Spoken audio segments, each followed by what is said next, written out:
Olá, tudo bem? Que bom ter vocês aqui no segundo dia do nosso seminário Conexão FAEL Tecnologia. Espero que tenham gostado das palestras de ontem e hoje, claro, tem muito mais.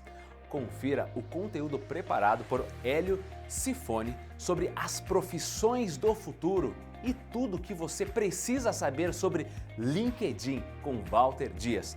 Tenho certeza que vocês vão gostar. Até mais! Olá, meu nome é Hélio Cifone, bem-vindo a esse seminário. Agradeço a FAEL e a você que vai acompanhar aqui conosco as profissões em demanda na área de TI. Alguns fatores ambientais, o avanço na biomedicina, mudanças culturais, econômicas e demográficas, os desafios e crises globais, o apetite humano para mudanças fazem com que a gente sinta que o mercado está mudando, que há uma necessidade muito grande de buscar novas profissões. A demanda de empregos com maior crescimento nos últimos anos mostram que algumas profissões que há muitos anos atrás não eram disponíveis, a gente consegue enxergar. Por exemplo, técnicos em energia eólica, energia solar, são assuntos novos. Apesar de novas tecnologias de energia estarem no mercado há mais de 40 anos, a necessidade de profissionais nessas áreas é muito recente. Alguns fatores, como a gente disse, fatores ambientais, o envelhecimento da população de uma maneira global, nos levam, por exemplo, a buscar cuidadores em saúde. Não apenas médicos, mas os enfermeiros, os técnicos em fisioterapia, nutricionistas, são muito demandados atualmente e isso deve continuar em função principalmente dessa questão do envelhecimento da população. Estatísticos são profissionais que cada vez mais devem aparecer em função do grande volume de dados existentes na economia global, em função, por exemplo, de informações que são analisadas em diversos setores da economia. Então, estatísticos serão necessários também, assim como os desenvolvedores de software, que é o nosso principal tópico. Os desenvolvedores de software nas mais diversas áreas, nos últimos 50 anos a gente tem visto que essa profissão tem crescido e ela muito mais ainda em função do desenvolvimento tecnológico. Matemáticos também, muito em função da necessidade de análise de dados, são profissionais em alta demanda. E um ponto bastante interessante, pode ser até curioso, é a questão do crescimento por mecânicos de bicicletas. Com toda essa atuação global, quase que anti-automóvel, em função da poluição, em função do pouco espaço nas cidades, há uma tendência muito grande para que se utilizem a bicicleta como transporte.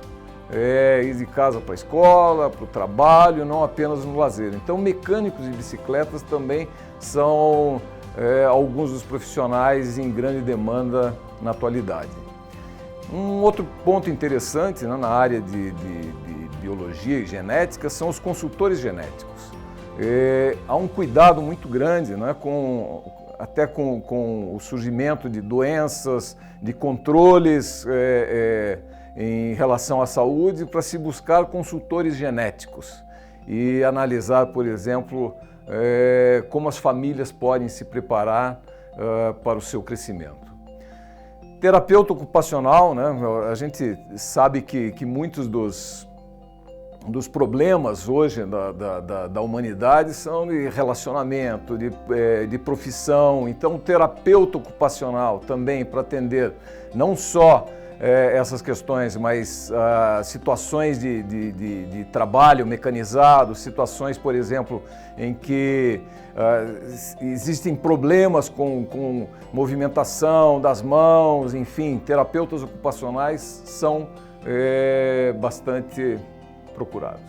Vamos agora falar sobre a demanda por novas profissões. Nós vimos até esse momento quais são as profissões que estão sendo procuradas e que, de uma certa forma, elas são ligadas com o mercado de trabalho hoje. Agora vamos ver dentro, principalmente da área de TI, alguns dos nossos pontos aqui, algumas das profissões bastante interessantes. Uma delas é a questão de analista de dados. Com a grande demanda, né, com essa ideia de Big Data, né, o grande volume de dados existentes no mercado, o analista de dados é um profissional que deve atuar fortemente, tanto na área, por exemplo, financeira, análise de dados para concessão de créditos, na área de medicina, para verificar, por exemplo, doenças que ocorrem. Então, o analista de dados tem alta demanda no mercado atualmente. Um outro de grande demanda, principalmente em função do uso da internet como conteúdo, é o especialista em conteúdos digitais. Então, as redes sociais trazem uma grande demanda para os conteúdos digitais. A educação à distância, grande demanda para conteúdos digitais. Então, esse especialista vai ter muito trabalho nos anos vindouros. O analista em segurança da informação, a gente, sem dúvida nenhuma, todo mundo conhece das dificuldades que nós temos com os hackers, com as dificuldades que nós temos aí com o roubo de informação de uma maneira geral, com as fraudes existentes no mercado. Então, o analista de segurança da informação é extremamente importante nos dias de hoje e também por alguns anos que virão pela frente. O engenheiro biomédico. A questão, por exemplo, de se trabalhar com a medicina e a engenharia, ligando, por exemplo, necessidade de recuperação de membros, trabalhando com conceitos, né, de neurologia, o engenheiro biomédico também tem uma alta demanda atualmente. Um caso interessante é o seguinte, a nossa próxima profissão é o conselheiro em reabilitação digital. Isso já ocorre em algumas das sociedades aí pelo mundo. Por exemplo, na China há um programa de reabilitação digital, ou seja, para aqueles que estão viciados em utilizar os equipamentos, os smartphones, os tablets, aqueles que estão viciados em redes sociais, que não conseguem se relacionar ou até mesmo que não conseguem trabalhar porque estão viciados. Então, existem processos de reabilitação digital, profissões que estão sendo formadas para atender situações que não existiam aí a questão de 10 anos atrás. O desenvolvedor de blockchain. Hoje, boa parte das transações elas devem passar para blockchain. Documentos que são trocados, transferências eletrônicas, todo e qualquer serviço, muitas vezes até a escola colocar as notas dos alunos, tudo isso deve passar num futuro muito próximo dentro da cadeia aí do blockchain, né? Do que a gente se chama hoje de blockchain. Quando a gente fala em blockchain, liga muito com a moeda digital, mas blockchain está muito além disso. Então, o desenvolvedor de blockchain é uma profissão nova que deve ser também bastante procurada.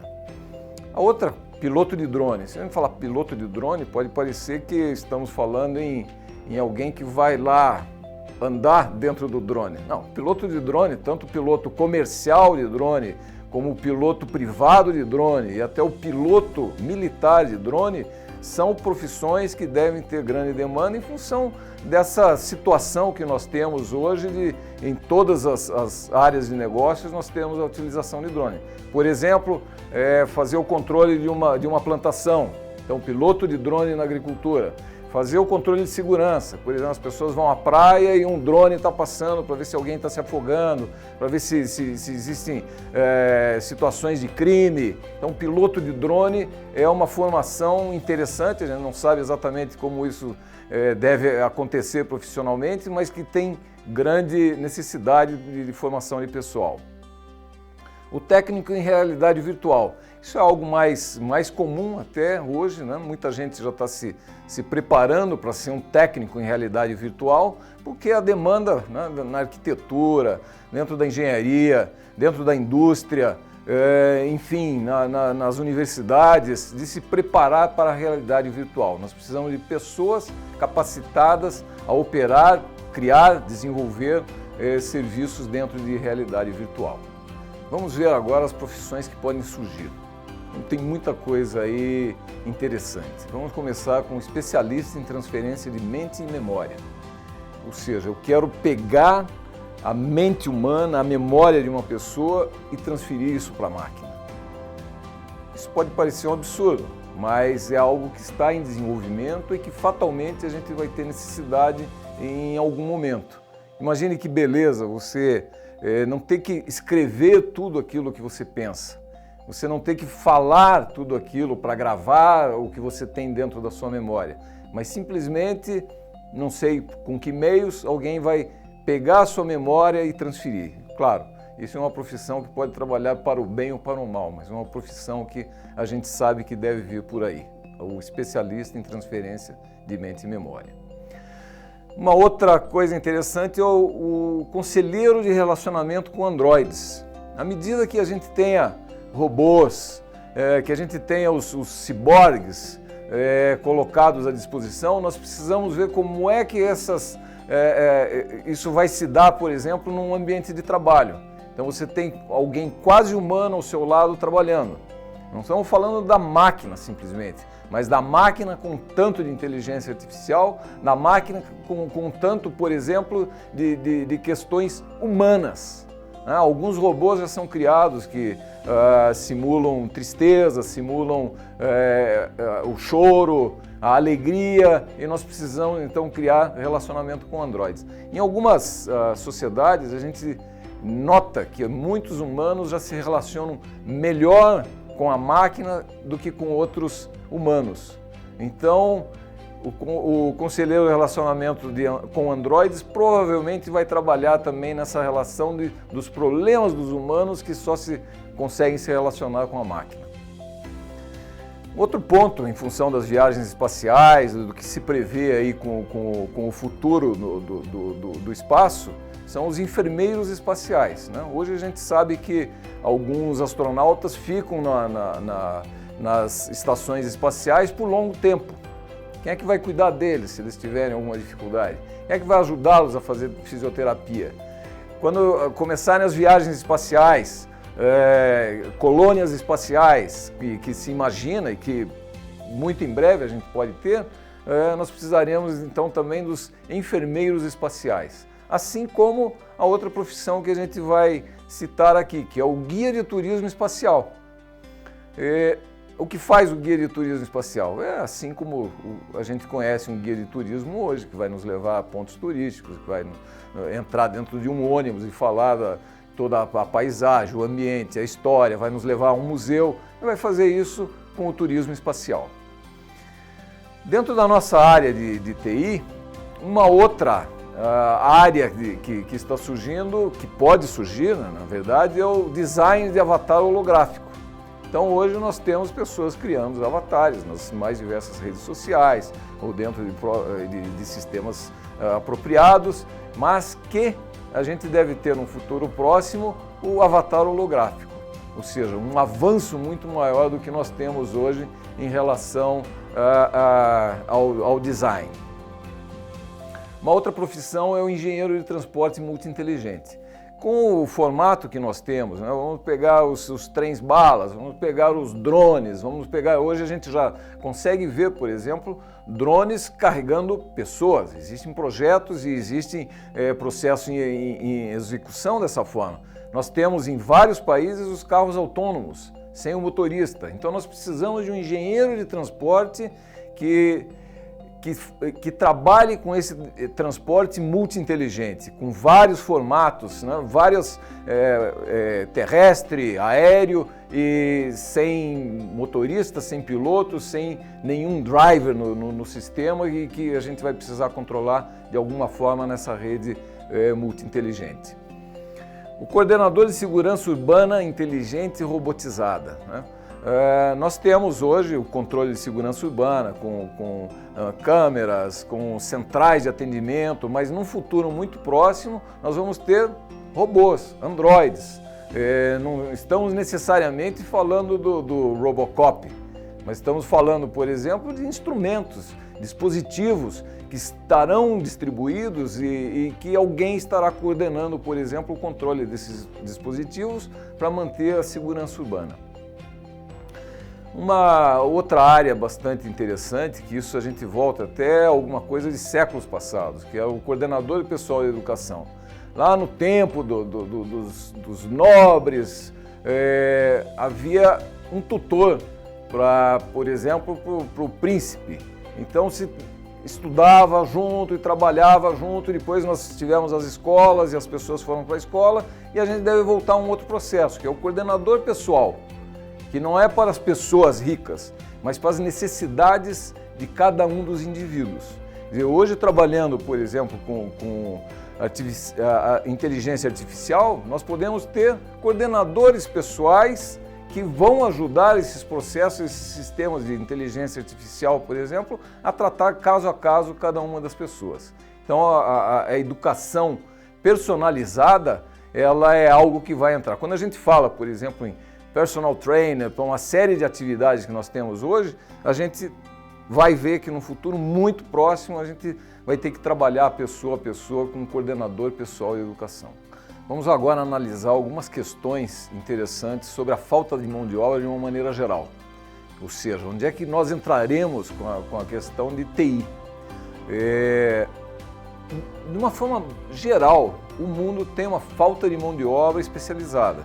Em alguns países, a baixa taxa de natalidade é uma dos motivos para que se tenha essa falta de mão de obra.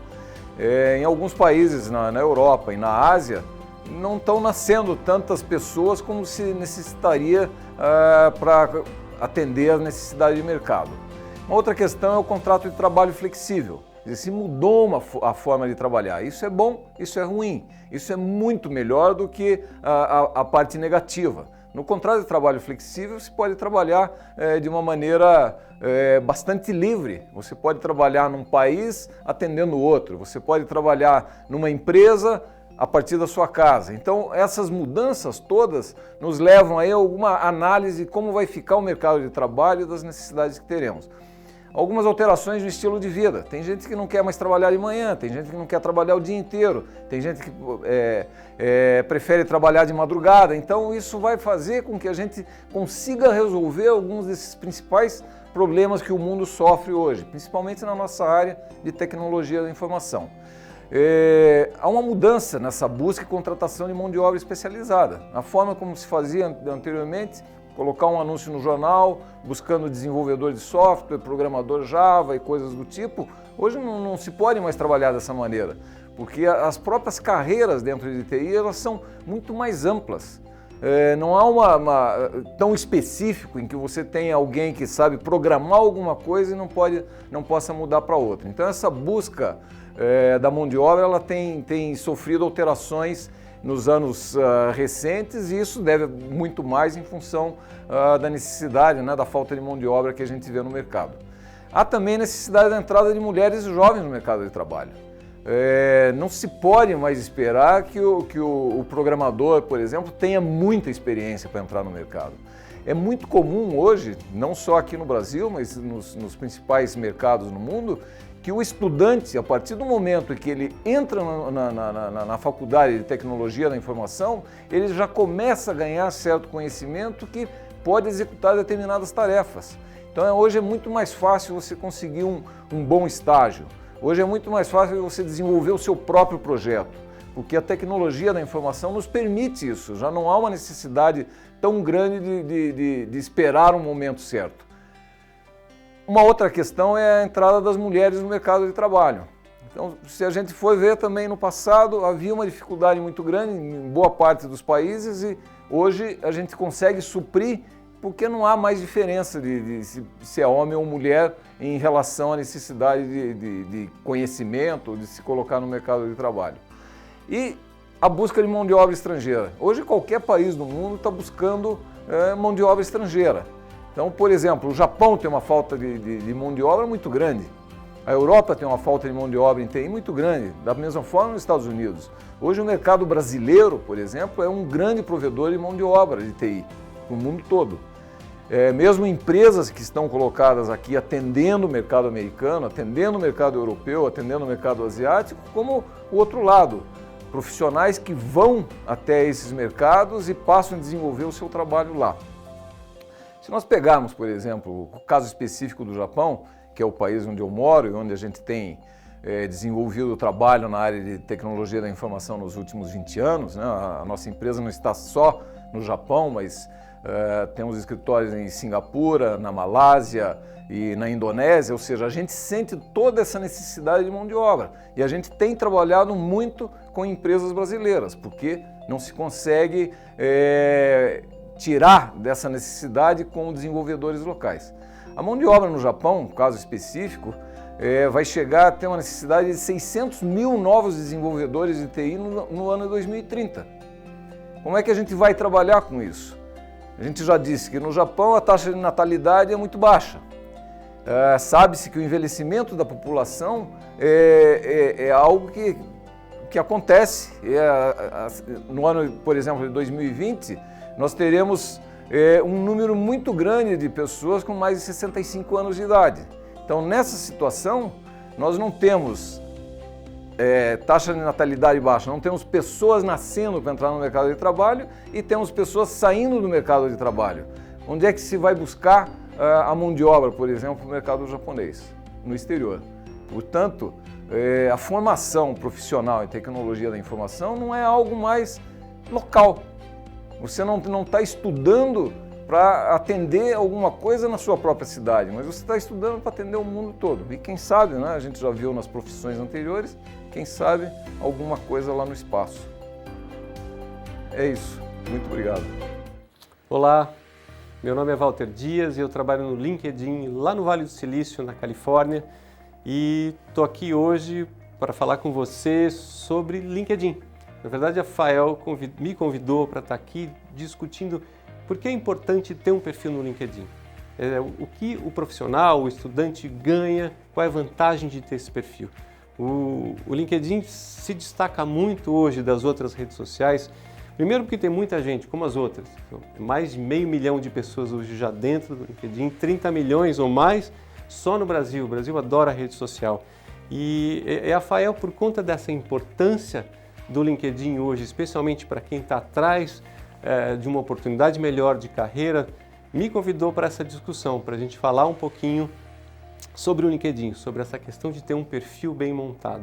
E o que é criar um ótimo perfil no LinkedIn? Por que é isso importante? Será que é importante só para quem já está no mercado e está procurando emprego? Será que vale para estudante? Será que vale para pessoa que não tem o interesse em procurar um outro emprego? Pode ser que sim, eu vou mostrar para vocês ao longo dessa conversa. Primeiro ponto importante para a pessoa ter de fato um perfil muito legal no LinkedIn é ter uma foto muito boa. Não adianta eu pegar aquela foto do dia que eu fui para a praia ou do dia que eu estou no churrasco com os amigos, como às vezes eu faço em outras redes sociais, e que faz todo sentido do mundo, mas o LinkedIn é uma rede profissional. Ou seja, você vai colocar a sua melhor imagem nessa rede social, você vai vender ou apresentar para a pessoa com quem você vai interagir o melhor de você. E essa foto tem que ser uma foto profissional.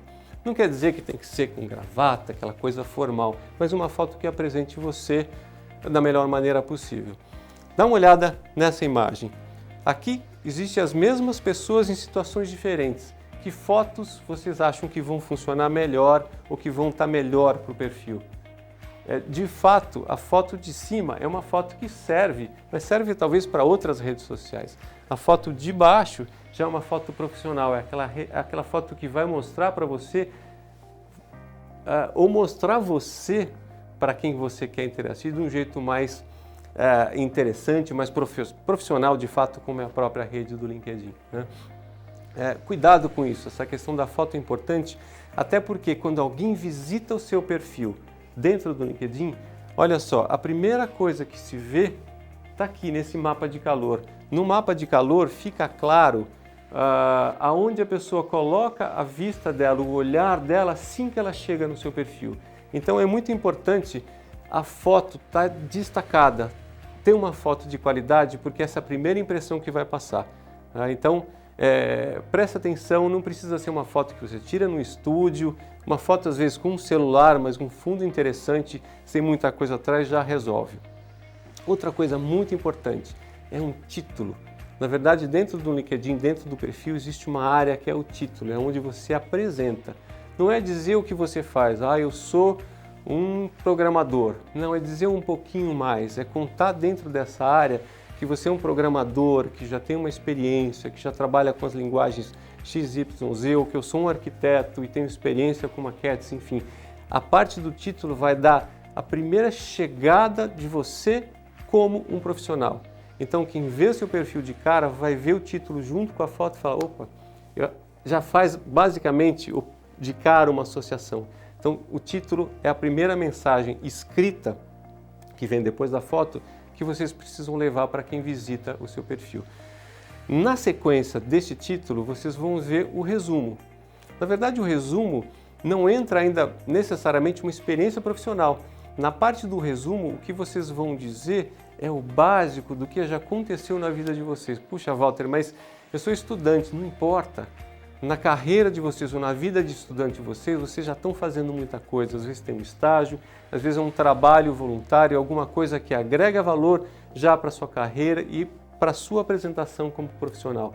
Então prestem muita atenção no resumo e entrem em outros perfis de pessoas já experientes no LinkedIn para ver como essa pessoa está colocando o resumo e como ela está se apresentando. Essa parte é muito fundamental e aparece também naquele mapa de calor que a gente viu anteriormente.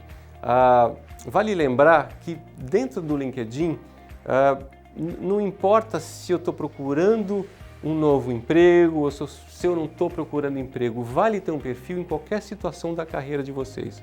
Né? Então, por exemplo, quando eu coloco um histórico de trabalho na parte mais de baixo, o que eu estou apresentando para o público é o que eu já fiz e não importa se eu estou procurando emprego, como eu disse anteriormente, às vezes eu sou um vendedor e colocar o meu histórico de trabalho de uma maneira organizada vai mostrar para o meu potencial comprador do outro lado o que eu faço, porque o meu produto é bom. Então, ter um perfil no LinkedIn pode significar conseguir uma venda e não conseguir um emprego necessariamente. Pode ser conseguir um estágio ou uma bolsa, enfim. Depende da forma com que eu me apresento e vale lembrar, o LinkedIn não é um currículo online, é um perfil online. Eu posso ter vários resultados no final do dia. Então, dentro do histórico de trabalho, vocês vão achar um caminho para mostrar para quem estiver procurando alguma pessoa como vocês, por que você é importante, o que tem de legal em tudo que você fez. E de novo, insisto, não importa que você seja um estudante ainda, vai ter gente que vai estar vendo o seu perfil, vai estar procurando você, desde que o seu perfil esteja bem elaborado, bem montado. Eu falei há pouco sobre experiência voluntária. Isso, hoje em dia, faz muito sentido para quem contrata alguém. Puxa vida, Walter, mas eu vou mostrar a minha experiência voluntária, às vezes para uma área que não tem nada a ver com a minha carreira, ou com aquilo que eu quero vender, ou com aquele recrutador que vai me buscar. Sim, ter uma experiência voluntária significa a sua vontade de fazer algo além do que você faz normalmente. A gente tem que sempre pensar nisso, a gente sempre tem que se mostrar como uma pessoa que pode ir além daquilo que está no meu currículo. Então, faz todo sentido do mundo a experiência voluntária e, muito importante também, a sua formação acadêmica. Puxa, Walter, mas eu só estou no 2º ano da faculdade, não importa. Coloque vida sempre no que você for apresentar como experiência acadêmica. As faculdades, em qualquer lugar do mundo, elas dão para você um sobrenome, então trazer essa experiência, mesmo que às vezes seja um curso curto. Eu fiz um curso de uma semana, uma especialização, não é só a graduação ou a pós-graduação. Qualquer experiência acadêmica que vocês tiverem, que você tiver no seu dia a dia, vale a pena colocar no seu perfil. E da mesma forma, trazer para o seu perfil do LinkedIn outras informações, além daquela cara de currículo que todo mundo pensa que o LinkedIn é, mas não é. Por que eu estou batendo no pé muito nisso? Porque o LinkedIn está longe de ser um currículo online. Não é isso. A ideia é que você tenha um perfil profissional. E para isso vale colocar texto, vale colocar vídeo, colocar imagem e tudo que faça sentido, que esteja adicionado ou agregado à sua carreira. Por exemplo, eu trabalho com biologia marinha. Escrevi um texto, coloca no LinkedIn. A pessoa que se interessar por você vai saber mais, porque ela vai ver o seu texto, ela vai conseguir entender e conhecer as suas ideias. Então, traz a sua experiência não só com texto, mas vídeos funcionam muito bem, fotos funcionam muito bem, e o LinkedIn tem ampliado essas possibilidades para vocês. Fundamental, informação de contato. Não adianta eu ter um perfil lindo no LinkedIn, contar toda a minha história se a pessoa não tem como me achar. Então deixar claro o seu e-mail, às vezes o telefone, muita gente prefere deixar o telefone também, e há opções para você esconder de alguns e mostrar só para outras pessoas. Então é importante deixar claro como qualquer pessoa que quer entrar em contato com você pode fazer isso. Eu já vi muita gente perdendo a oportunidade porque mudou de e-mail, passou a usar o outro e-mail e não atualizou, e aí o contratador não achou, enfim, criou-se um problema. Por que o LinkedIn, sendo uma rede social, talvez seja mais importante profissionalmente do que as outras? Porque o LinkedIn dá chance para vocês de criar networking. Essa palavra que às vezes é difícil traduzir, mas é criar aquela rede de contatos que pode trazer para você benefícios de carreira em geral. De novo, não só para se achar um emprego, às vezes para conseguir achar aquele comprador ou entrar em contato com um comprador que ninguém consegue tentando por telefone ou mandando e-mail, porque todo mundo hoje não aguenta mais ler muito e-mail, receber telefonema de telemarketing. Então, via LinkedIn, às vezes o contato fica melhor e todo mundo abre uma mensagem quando chega para a rede social, não é verdade? Então, profissionalmente o caminho é o LinkedIn. Outra coisa importante que a gente tem dentro da rede são os grupos em que vocês podem criar. Ou seja, você pode fazer parte de um grupo que já está no LinkedIn ou criar o seu grupo. Exemplo, grupo de ex-funcionários da empresa X. Então, nesse grupo, o que as pessoas fazem? Elas entram e discutem temas que podem ser de interesse de todo mundo, como achar um novo emprego ou como posicionar um novo produto. Então, existe grupo para tudo dentro do LinkedIn quando a gente pensa profissional.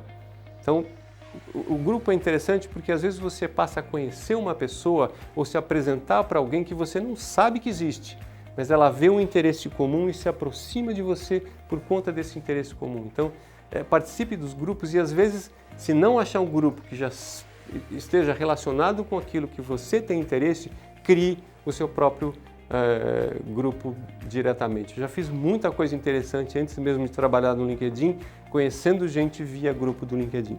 Então, para finalizar esse papo gostoso de hoje sobre LinkedIn, vale sempre lembrar que LinkedIn, Fael e tecnologia tem tudo a ver. Então, crie seu perfil, vem para dentro do LinkedIn que vai fazer diferença na carreira, na sua carreira, na maneira com que você vai passar a trabalhar e mesmo durante a sua vida dentro da universidade. Então, crie seu perfil, eu espero de verdade, ao final desse dia, começar a encontrar um monte de novos perfis dentro do LinkedIn relacionados a Fael e boa sorte na sua carreira.